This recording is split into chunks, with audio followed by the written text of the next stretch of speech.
Thank you very much. Tony asked me to speak. I was wondering what subject matter to speak about the city, and then it occurred to me that I should speak about what's the most important aspect of city growth and development.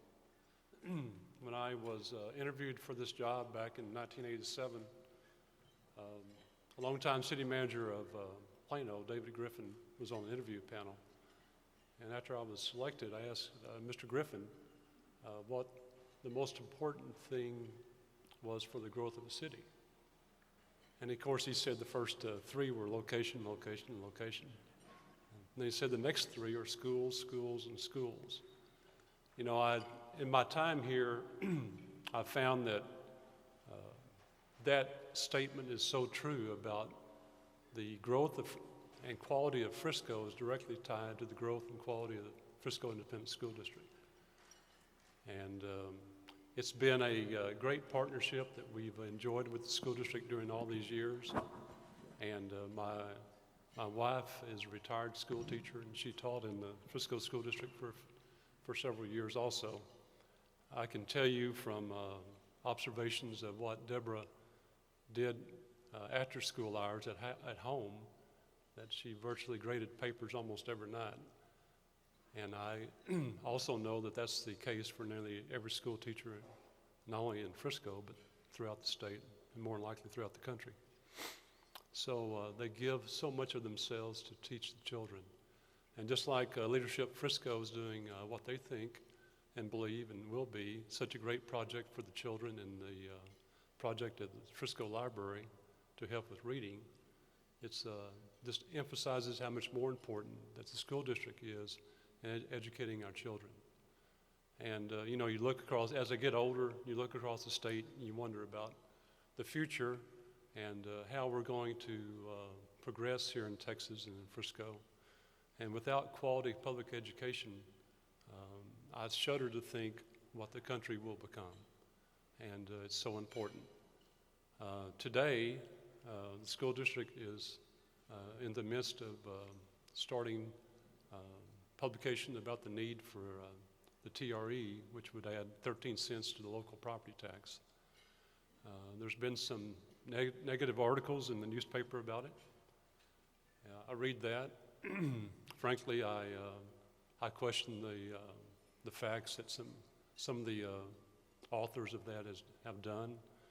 Valerie Wigglesworth, for example, with the Dallas Morning News, has some of the most factual articles I've ever read of any newspaper, but that hasn't been true for some of the other articles I've read by some of the other folks here recently. If you look, the real story to me is not that the school district is raising the 13 cents, but frankly that it's taken this long for them to ask for the extra money. All the additional school districts around us have had these elections several years prior to now. And so the real story behind this is how has Frisco Independent School District been so efficient not to need the additional money until now. And I think it's vitally important. Back in 2006, I actually went back to and same information is available to everyone here, to the Collin Appraisal District. In there, it's got the tax rates all the way back to 2006. Back in 2006, Frisco had the lower tax rate amongst the local cities, and because of that, they didn't get as much funding from the state when the new school funding law was adopted by the legislature. There was some funding that was meant to make up for this, and that funding is now about to close out, and the district is set to lose $30 to $35 million a year. So I read a letter to the editor today in the Dallas Morning News from a gentleman who said that if it hadn't been for the school district's investment in the Cowboys facility, that they wouldn't be running that $35 million deficit this year, since their contribution is $30 million. I can tell you, since I helped put that deal together, That couldn't be more untrue than if you were trying to make a false statement. They did put $30 million into it, but that's going to run at about cost about $2 million a year, and it also saved the school district from having to build a third stadium on their own. And through the deal with the Cowboys, obviously they get something that's a lot more useful for other activities such as band competitions, graduations, calling all the employees together for annual meetings. It gives the space to do that. And plus the Cowboys now are paying all the O&M cost on that stadium.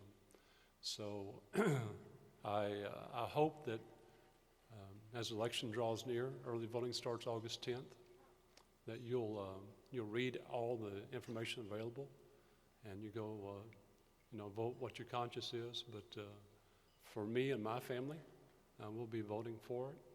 And even though we don't have children in the school district now, I think it's the most important thing facing Frisco today. There seems to be a lot of criticism today of the northern tier of suburbs, and I'm not sure that this isn't part of it, a way to kind of get back. I'm not exactly sure why. I'm not exactly sure what we've done, but there seems to be a campaign to the south to plant some seeds of discontent up here. So I'm hopeful that you'll take the time and energy to thoroughly research this and go out and vote. August 10th through August 23rd is the early voting, and then August 27th is the day of the election. Thank you.